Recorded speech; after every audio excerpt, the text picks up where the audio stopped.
Salut les créatrices et les créateurs. Aujourd'hui, nous allons parler d'une nouvelle version de Flutter qui vient de sortir. C'est la 3.24 et on va aller tout de suite sur le site où ils ont expliqué avec quelques captures d'écran en description les nouveautés. Et s'il y a besoin d'aller faire du détail, peut-être qu'on fera des vidéos supplémentaires sur certains points qui sont plus intéressants que d'autres. Allez, c'est parti. On va faire dans l'ordre d'écriture. Je ne vais pas toutes les couvrir parce qu'il y a plein de petites choses qui sont des détails et vous n'avez pas forcément envie de vous embêter avec ça. On va se concentrer sur les meilleures fonctionnalités. On va le faire dans l'ordre dont ils les ont présentés eux.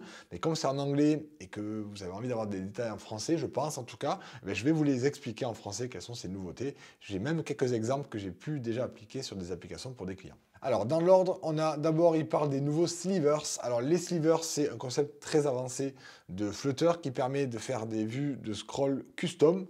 On va pouvoir personnaliser le scroll pour offrir des expériences très personnalisées en fonction de vos besoins.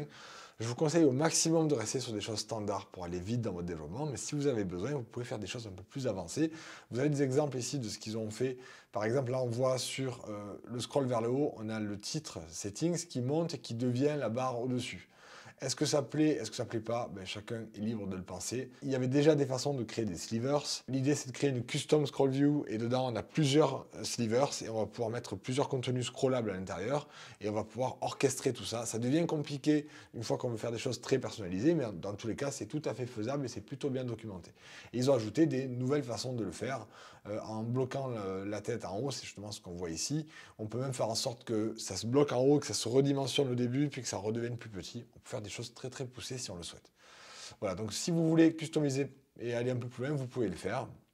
Autre petit changement, c'est pas énorme, mais si vous utilisez le style Cupertino et des action sheets, maintenant lorsque l'utilisateur fait glisser son doigt sur les différentes actions, il y a une petite vibration sur, vous savez, les téléphones récents, ils vibrent. On a un feedback de vibration, voilà, c'est dispo, c'est une petite amélioration, c'est un détail, mais c'est toujours intéressant de régler ces détails et de les faire bien.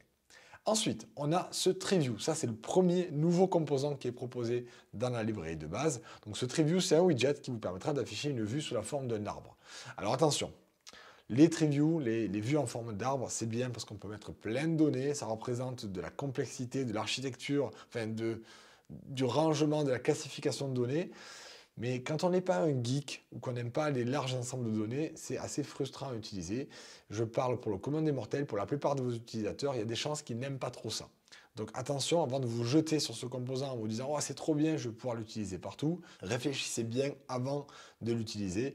Déjà, si vous êtes sur mobile, il y a de fortes chances que vous ne vous en serviez jamais. Si vous êtes par contre sur une page web ou sur une application iPad, Mac, Windows, Linux, oui, ça peut valoir le coup si vous avez des grands ensembles de données, mais vraiment réfléchissez bien avant de vous jeter là-dedans. Un autre composant qu'ils ont ajouté, et celui-ci m'intéresse beaucoup plus, c'est la vue carrousel. Alors la vue carrousel, on va voir ici ce qu'elle propose. C'est quelque chose de classique, on connaît. D'ailleurs, dans certaines applications, j'utilisais des dépendances externes. Et bien maintenant, j'en ai plus besoin. Je vais pouvoir utiliser directement la bibliothèque de Flutter qui me permet de faire un carrousel d'images avec deux variantes graphiques que vous pouvez voir ici. Et d'ailleurs, ce carrousel, je l'ai déjà utilisé pour un client, c'est VegaCE. VegaCE, c'est une billetterie pour les comités d'entreprise. Donc, si vous faites partie d'un CE, ou en tout cas, si vous avez un CE qui cherche à ne plus s'embêter à gérer eux-mêmes les réductions auprès de tous les cinémas, magasins et autres, mais ils peuvent aller contacter mon client qui s'appelle VegaCE. Alors, c'est pas une vidéo sponsorisée, ils m'ont pas payé, ils sont même pas au courant que je parle de leur app, mais c'est des gens top, j'adore travailler avec eux. Et donc, quand je peux parler d'un produit que j'apprécie, vous savez que je le fais. Et donc, VegaCE, je développe l'application pour eux. Alors, la version que vous voyez là, elle n'est pas encore dispo chez les utilisateurs. Hein. Ça fait pas longtemps que j'ai ajouté ça. On est encore en train de réfléchir si le design qu'on voit là, c'est celui qu'on veut garder. Mais dans tous les cas, on a ici le carrousel. Vous voyez comment ça peut marcher avec des images, des liens. Et ça a été super simple à mettre en place. Vraiment, c'est une super API qu'ils ont livrée avec ce carousel view. Et si vous voulez voir le code de l'application VegaCE qui utilise ça, si vous voulez, je vous le montrerai en coaching. Pour ceux d'entre vous qui seraient là en live, n'hésitez pas à me le redemander à la fin du mois quand on fera le coaching de groupe avec Purple Giraffe. Quelles sont les autres nouveautés qui sont intéressantes? Donc, pour les animations, moi j'utilise plutôt une bibliothèque séparée, mais si vous utilisez la bibliothèque standard, il y a des nouvelles infos sur le statut actuel d'une animation. OK. Ils ont amélioré la façon pour l'utilisateur de sélectionner du texte. Ça ne change rien pour nous. C'est des nouvelles fonctionnalités, donc vos apps seront meilleures. Vous n'aurez rien à changer en tant que développeur. C'est cool. Même chose pour le moteur, hein, le moteur de 3D, il améliore à chaque fois, il continue à améliorer les performances de leur moteur de rendu qui s'appelle Impeller.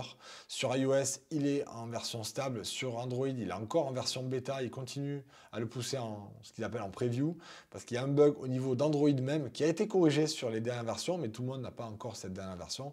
Donc ils attendent un petit peu avant de pousser plus agressivement cette version du moteur de rendu. Ok, quoi d'autre? Ah, tiens, ça, c'est la grosse nouveauté selon eux.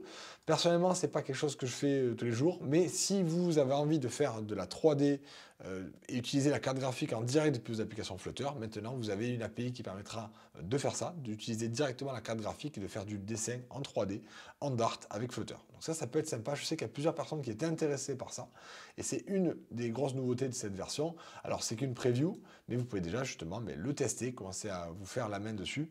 Et d'ici à ce que vous ayez terminé ce que vous voulez faire, peut-être qu'ils seront hors de la preview et que ce sera dispo sur toutes les plateformes de Flutter. Pour l'instant, c'est que pour iOS, macOS et Android. Mais bien sûr, ils prévoient de le supporter sur toutes les plateformes à terme. Ça me plaît beaucoup, beaucoup, beaucoup. Alors, qu'est-ce que c'est que Swift Package Manager et pourquoi ça me plaît? Lorsque vous créez une application Flutter, vous allez créer du code en Dart et ensuite, si vous voulez avoir une version iPhone, il faut que lui le convertisse en Swift ou en Objective-C via un projet Xcode, un projet d'Apple pour créer des applications iPhone. Et donc, ce qui était fait jusqu'à présent, c'était d'utiliser CocoaPods. CocoaPods, c'est un gestionnaire de dépendance, c'est un vétéran, hein, c'est un des premiers disponibles sur iOS depuis des années, avant même que Apple propose leur système de gestion des dépendances. Et donc, il nous a bien rendu service, ce CocoaPods, mais il n'est pas parfait, il a des défauts, il est un petit peu ancien, il est basé sur un repository central qu'il faut mettre à jour de temps en temps, des fois on a des problèmes de cache, et en plus il faut l'installer à part. Ça ne fait pas partie des outils en standard de macOS ni de Flutter, donc il faut l'installer en plus.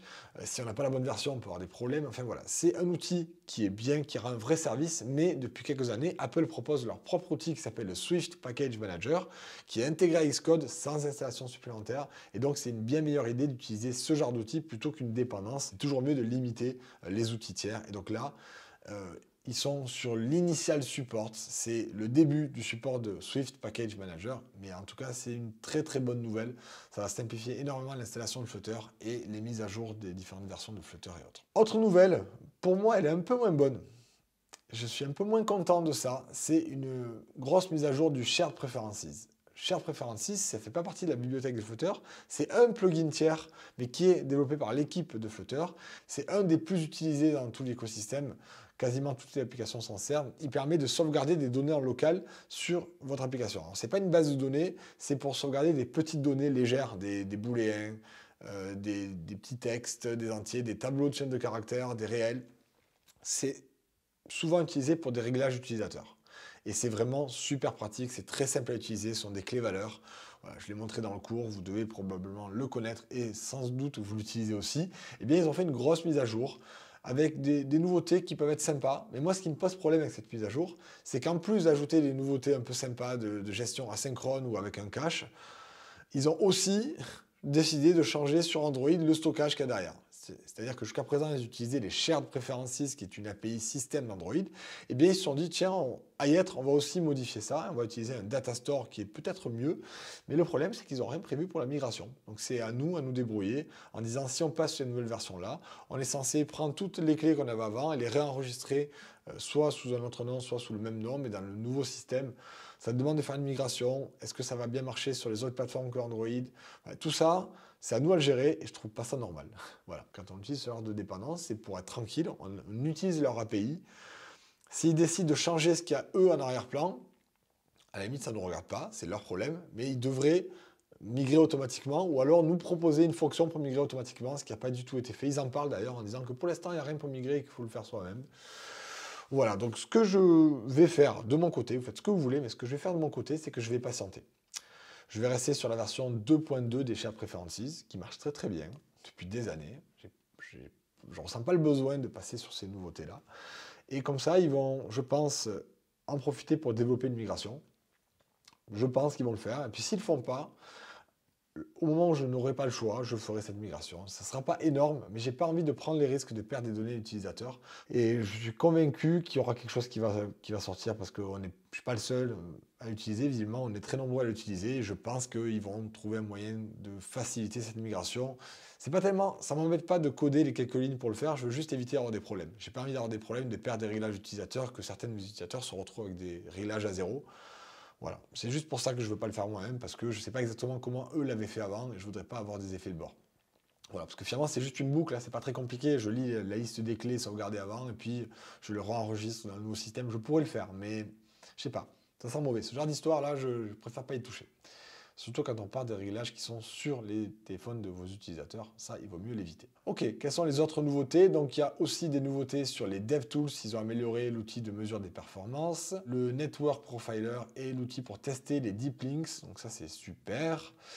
Et enfin, donc, il y a une autre chose dont on va parler, mais on ne va pas rentrer en détail ici. Je ferai une vidéo à part sur le sujet. C'est ils ont quelques dépréciations.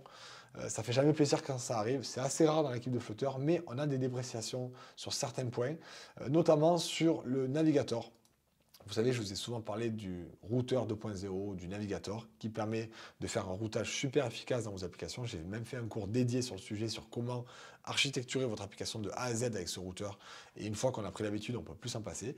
Ils ont fait un petit changement sur le retour arrière, sur le on-pop page, c'est-à-dire quand l'utilisateur appuie sur le bouton pour revenir en arrière, on avait un bout de code à faire avant, ben, ils ont changé la façon dont ça fonctionne. Alors ça fonctionne encore, c'est juste déprécié, mais ils recommandent fortement, toujours pareil, quand vous avez des dépréciations, c'est pas très compliqué, mais je ferai une vidéo à part, comme ça je vous montrerai le code et on pourra en parler plus précisément de ce que ça implique pour vous dans vos applications. Voilà pour cette nouvelle version de Flutter. J'espère que vous êtes aussi au taquet pour moi. On a plein de nouveaux composants, on a des améliorations de performance, on a quelques petits changements un peu moins agréables comme les shared preferences, mais encore une fois, on n'est pas obligé de le faire, c'est séparé de Flutter.